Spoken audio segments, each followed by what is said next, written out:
Amazing grace, how sweet the sound that saved a wretch like me. Hi, and welcome to Straight Talk About God video. I'm Jack. Jesus and the Emperor.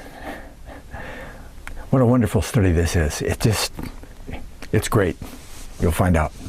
See, Romans 9, 10, and 11 are sometimes called the Lost Tribes chapters of the Bible, okay? Of Romans, okay? See, Paul is writing to his cousins. Yeah, his cousins, the Christian royal family from Siluria, which is Wales, okay? And they're in Rome. Okay? Basically, as outlined in Hosea chapter 1, the lost tribes migrated over many centuries to the British Isles and Northwest Europe. And as they migrated, they were worshippers of various pagan gods and religions, okay? But eventually, in the place where they settled, they became Christians, known as sons of the living God. Hosea 1:10. And this began in earnest in 37 AD with Jesus' uncle. When he arrived there, Joseph of Arimathaea, the one who took him down from the cross, his uncle, and along with Joseph came Mary, mother of Jesus, and several other disciples, a lot of them. Mary Magdalene was in there, Lazarus, Martha, okay? And they started up Christianity in there. Some of them dropped off in the south of France, okay? But Christianity was declared the national religion in 156 AD, as early as 156 AD, okay? Constantine didn't come along in the Roman Empire until 300, right? Okay? And that was declared the national religion by a guy named Lucius. He was the king, Lucius, who happened to be the great-grandson of the Welsh king, Silurian king, Caradoc. Caradoc. And he was the one who was the head of the family in Rome, right? To which Paul wrote the Roman letter. Interesting. Wait till you hear all this, okay? So Rome was at war with Britain, okay? Julius Caesar in 53 BC, okay? But they couldn't beat Caradoc. They could beat everybody else, but they couldn't beat him. They send their best legions. Couldn't beat him. See, Caradoc was the king of the Silures at that time, and he'd been appointed Pendragon. You remember Arthur Pendragon? That was the official title of the guy who was in charge during the war. He was the war king, okay? But he was finally taken by treachery because one of his cousins, the Queen of the Brigantes, turned him into the Romans. He fled there between battles, and he was resting up, and she betrayed him, okay? Well, he and his whole family, 4 generations, were taken captive, taken prisoner. His grandfather, Lear, you may remember Shakespeare, King Lear. His father, King Bran, and then himself and his 5 children. All 4 generations were taken captive. Whew. And he was paraded in front of the Roman captors, and he gave a short speech to the Senate. And instead of being brutally killed, as was the custom, they parade their conquered champion around for a while, and then they, put him in the circus with the lions, or pull his arms and legs off with horses, or whatever. Brutally, that was the custom. Okay? But instead of that, the Senate was so moved by the speech that he gave them that they granted him house arrest in Rome for 7 years. And then he had to promise that when he went back home, he wouldn't take up the war again. Phew. Pretty good. Unprecedented, right? Okay. See, the whole scenario is like a soap opera. Okay? But briefly, Claudius is the emperor at the time. So Emperor Claudius, he adopted Caradoc's daughter, Gladys, and renamed her Claudia, right? You find all this in the history books, okay? Claudia, okay?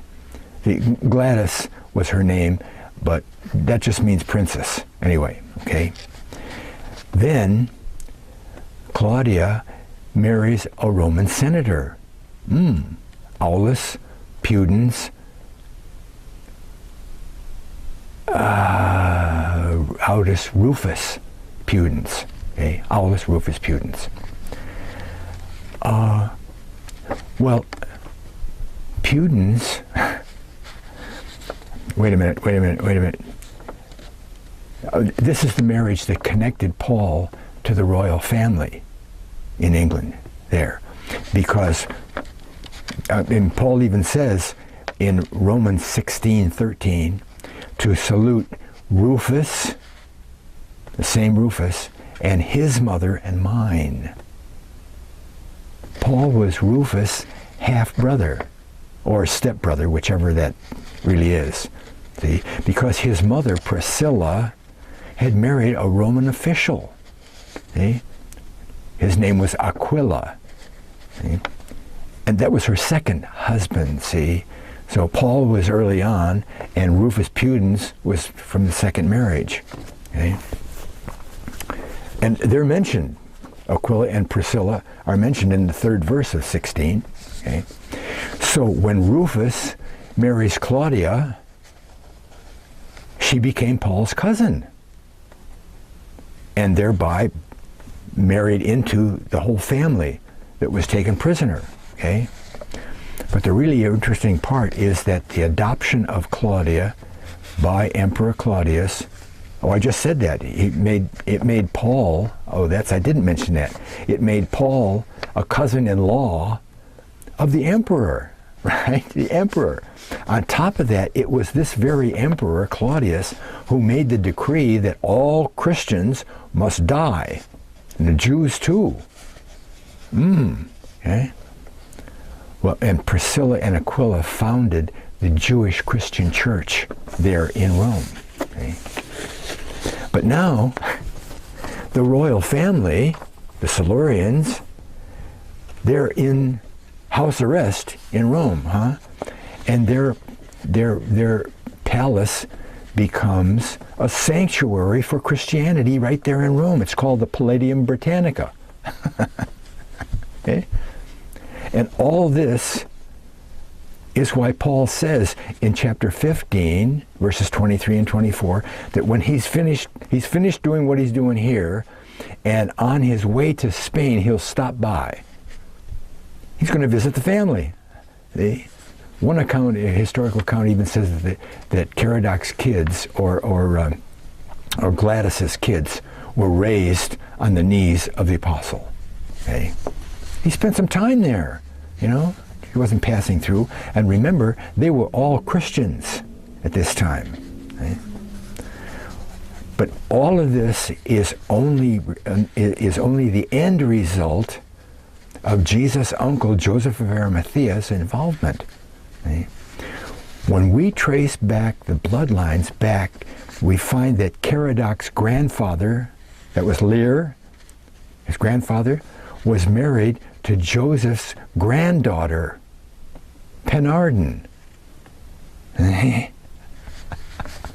So she was the daughter of Joseph's daughter, Anna.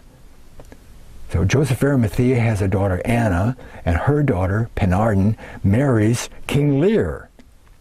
Now Joseph of Arimathea is connected, the bloodline, to the royal family through King Lear. Lear, Cole, Caradoc, and so forth. Okay? So now comes the really interesting part. Joseph of Arimathea is the son of Mathat, M-A-T-T-H-A-T, Mathat. Now this is loose bloodline, okay, but it goes back this way. Mathat by David, son of David, out of Pharez, out of Judah. So Joseph of Arimathea goes all the way back to Judah and David, okay? Well, Mathat also fathered two women, Bianca and Anne. Joseph, Bianca, and Anne, okay? Bianca's daughter Elizabeth marries Zacharias. Zacharias, that sound familiar? They gave birth to John the Baptist. John the Baptist is connected to Joseph of Arimathea, all the way back up there, okay? And now maybe you can see how Jesus and John the Baptist were cousins. We're cousins. Amazing, right? But Bianca's other child, her other child, was the Joseph that married the Virgin Mary. Okay? That's not all. That's not all. This onion has all kinds of layers, right? Okay? Mathat's other daughter, Anne, Joseph, Bianca, Anne, okay? She gets married 3 different times. Her first marriage to Joachim produced the Virgin Mary. Virgin Mary. The Virgin Mary was related to Joseph. And God does that all the time. He marries cousins back and forth and keeps it in the same family, right? And that's one of the reasons why her bloodline goes back to David. And Joseph's bloodline goes back to David, okay? As prophesied by the Old Testament, okay?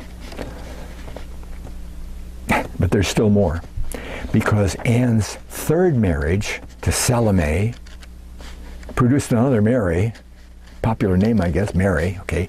This Mary married a guy named Zebedee. Does that sound familiar, Zebedee? Because that resulted in the birth of 2 of the first called apostles, James and John of Zebedee, right? Everybody's related here, okay? John, the John that wrote the gospel and the 3 letters and the book of Revelation, okay? Anne's second husband produced another Mary who was wed to a guy named Alphaeus, and that marriage gave birth to a James, Simon, Jude, and Joseph Barsaba, who was an elder of the church.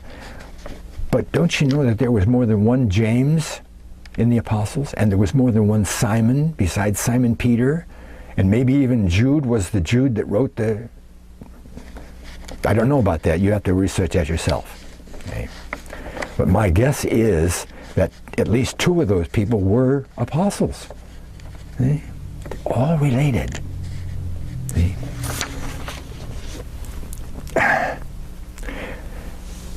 Do you remember that there were 12 apostles and only one of them was a Jew, Judas? And he was the one who betrayed Jesus and typified the Jewish nation of Judah, which rejected Jesus. Okay? All the other 11 tribes were not Jews. They all came from up in Galilee. Up in Galilee, right? And a lot of them were Benjamites. Okay? You see, after the captivity of Babylon, when they came back home, before they went, Judah and Benjamin were one as a nation. The southern kingdom, the southern nation, as opposed to the northern kingdom of the house of Israel. Babylon conquers them all, takes them away, but when they come back after 70 years, the Galileans, the Benjamites, separate themselves and go up and live in Galilee, while Judah stays down by Jerusalem and in there, okay? Galilee. And they become separate entities, right? Separate entities. And those apostles, like Peter, you must be one of his friends. You talk like a Galilean, right? They all came from up north, Galilee, where Nazareth was, up in Galilee, okay? And Paul, see, after Judas kills himself, hangs himself, there's only 11 apostles called by Jesus, okay? They don't, the apostles get together and they draw lots, and Matthias gets to be the number 12, okay? But he wasn't called specifically by Christ, which is the definition Strong's gives to an apostle. But Paul is also a Benjamite, like many of the other apostles, okay? And he fits right in to make 12 Israelite apostles. Israelite, not Judah apostles, okay? There's actually 65 miles between Nazareth and Jerusalem. It's not next door, you know, like Bethany or the Mount of Olives or whatever. Okay, it's right there. Okay. Okay. Now the kicker. Okay, the title of this whole thing is Jesus up through Joseph of Arimathea and over across down into the royal family becomes the cousin of Paul. The cousin of Paul, okay? And, now that was kind of before the fact. I think it has to do with when Gladys marries Rufus Pudens. But up through Joseph of Arimathea and down through, he becomes the cousin of Paul, and he becomes the cousin-in-law, like Paul, of the Emperor Claudius.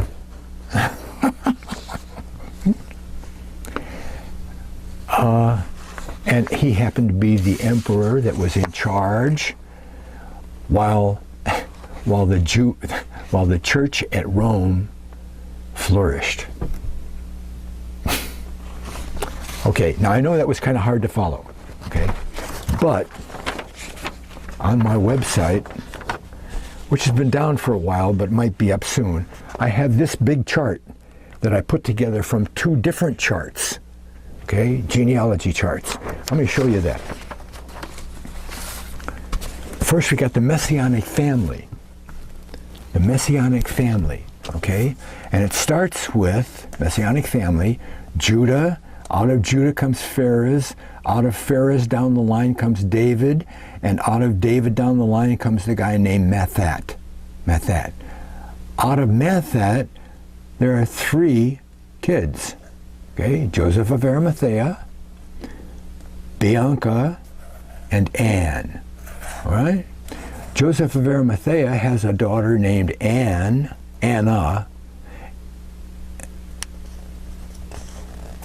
Oh, wait a minute. Yeah, that's right. Joseph of Arimathea's daughter Anna marries King Beli. Beli happens to be the father of Lear. Here's Lear. We won't bother with this line over here. He's the family of Lear. And Lear, right? That's not Lear. Lear's over here. Lear, okay? And there's Penarden. Penarden marries Lear. Lear is out of this line here. Marries Lear. Okay? But let's take a look at these kids. Here's Bianca, okay? And she produces Saint Joseph, Jesus' father, right? And also Elizabeth, who marries Zacharias and produces John the Baptist. Okay, can you see? You can see that a little bit there. Okay, right. All right. Now, the other daughter, Anne,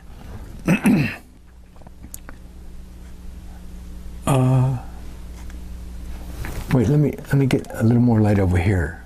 Yeah, that's better. Okay. Anne has 3 marriages: Joachim, Cleopas, and Salome. First marriage produces the Virgin Mary, produces Jesus. Okay? Second marriage to Cleopas produces Mary and Alphaeus get married, and they produce James and Simon, Jude, and Joseph Barsaba. Okay? The third marriage, Salome, produces Mary, who marries Zebedee, and they produce John and James. It's all one big family affair. It's wonderful stuff. Now this is a little bit blurry. It didn't print up real well, but I think you'll be able to see it anyway. Okay, this is the royal dynasty of ancient Britain. Okay, and there's Joseph of Arimathea again. Okay, and his daughter Penardin marries Lear. Okay, and they produce. Wait a second. Yeah, that's right. Okay. Remember, Lear is Caradoc's great-grandfather. And they produce Bran the Blessed. He was one of the first converts, okay? He was the king. Okay? He was the king. Interesting story. He was the head druid of the whole country, being the king. He was the head druid. He converted, and Druidism just kind of faded into the distance. Christianity took over. Okay.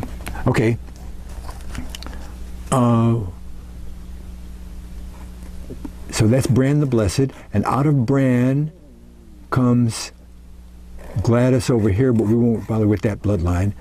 This bloodline here this says Caractacus, because that's the name that the Romans gave Caradoc. And here's his 5 kids. Okay, there's Gladys, Silenus, Sinon, Linus, and Urgain. Okay, but now here's the part. Okay, because Aquila and Priscilla get married. Okay, that's Paul's mother. Okay, and they produce a guy named Aulus Rufus Pudens, and his official name is Pudentinus. Okay, Pudentinus. Okay, but Rufus marries Gladys. Paul's mother produces a son that marries into the royal family over here. So it makes Paul a member of the family. Now, this last chart comes from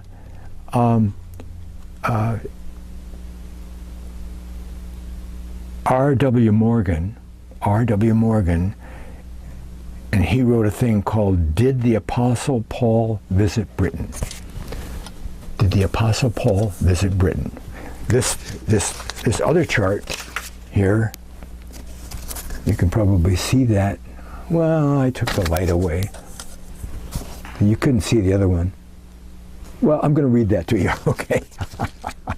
It was found in the Herald's office at the English College of Arms, Harrell manuscript in the British Museum.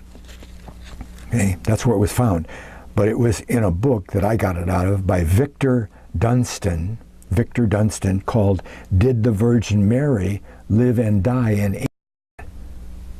Because Joseph of Arimathea took her with him. Okay? John was off doing his stuff, and she became Joseph of Arimathea's ward. And they went to Glastonbury. Glastonbury is in Wales, right where the Silurian family came from. They were all It's one huge family affair. And why not? That's what God does, doesn't he? You know, that kind of thing. It's a wonderful study. I hope that you are motivated to do a lot more in-depth study on that subject. It's really a good one. Okay, thanks a lot for watching. God bless.